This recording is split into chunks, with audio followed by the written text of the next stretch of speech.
श्रावस्ती नगर में एक बहुत ही धनी व्यापारी रहता था। उसका व्यापार चारों ओर फैला हुआ था। बड़ी बड़ी हवेलियां, खूब नौकर चाकर थे। परंतु दुर्भाग्यपूर्ण एक समय ऐसा आया कि उसके व्यापार में घाटा आ गया और कुछ समय बाद वह पैसे पैसे से मोहताज हो गया। जब उसके कष्ट असहनीय हो गए तो वह बीमार रहने लगा। एक बार जब वह एक वैद्य से दवाई लेकर वापस लौट रहा था तो मार्ग में उसे कुछ लोग दिखाई दिए।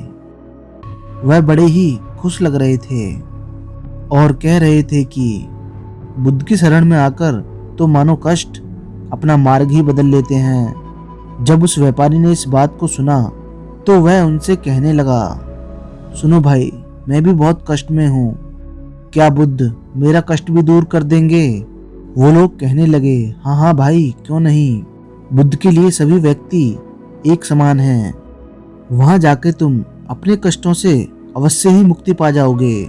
उस व्यापारी को तो मानो एक उम्मीद की किरण नजर आ गई हो। वह बुद्ध के पास जाकर रोते हुए कहने लगा, महाराज, मुझे कोई मार्ग बताइए जिससे मुझे शांति मिले।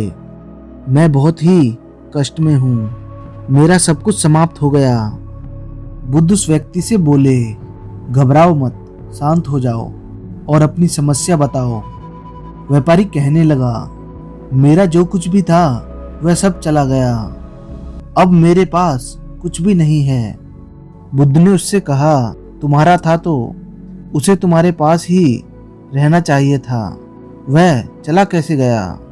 बुद्ध की बात सुन व्यापारी चुप हो गया। बुद्ध कहने लगे, जन्म के समय तुम अपने साथ कितना धन लाए थे?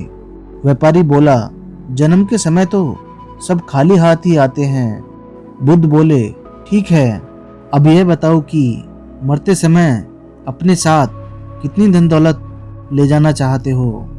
व्यापारी बोला, मरते समय भी हर कोई खाली हाथ ही जाता है, फिर मैं भला कैसे ले जा सकता हूँ? बुद्ध कहने लगे, जब तुम खाली हाथ ही आए थे और खाली हाथ ही जाओगे तो फिर चिंता किस बात की करते हो? व्यापारी बोला, जब तक मौत नहीं आती तब तक मेरा और मेरे घर वालों का गुजर बसर कैसे होगा? यही चिंता मुझे हमेशा सताती रहती है। बुद्ध हंस पड़े और कहने लगे, जो धन के भरोसे रहेगा उसका यही हाल होगा। क्या तुम्हारे हाथ पैर भी तुम्हारा साथ छोड़ गए? व्यापारी बोला, नहीं, मेरे हाथ पैर तो मेरे पास सही सलामत हैं। बुद्ध बोले, तो उनसे काम क्यों नहीं लेते? पहले भी तो तुमने धन परिश्रम करके ही प्राप्त किया होगा। पुरुषार्थ सबसे बड़ा धन है। अपने आप पर भरोसा रखो, तभी तुम्हारे जीवन के मार्ग की धुंध साफ होगी और तुम्हें मार्ग बिल्कुल साफ दिखाई देगा। बुद्ध के वचनों को सुन सेठ की आंखें खुल गईं और उसका मन शांत हो गया।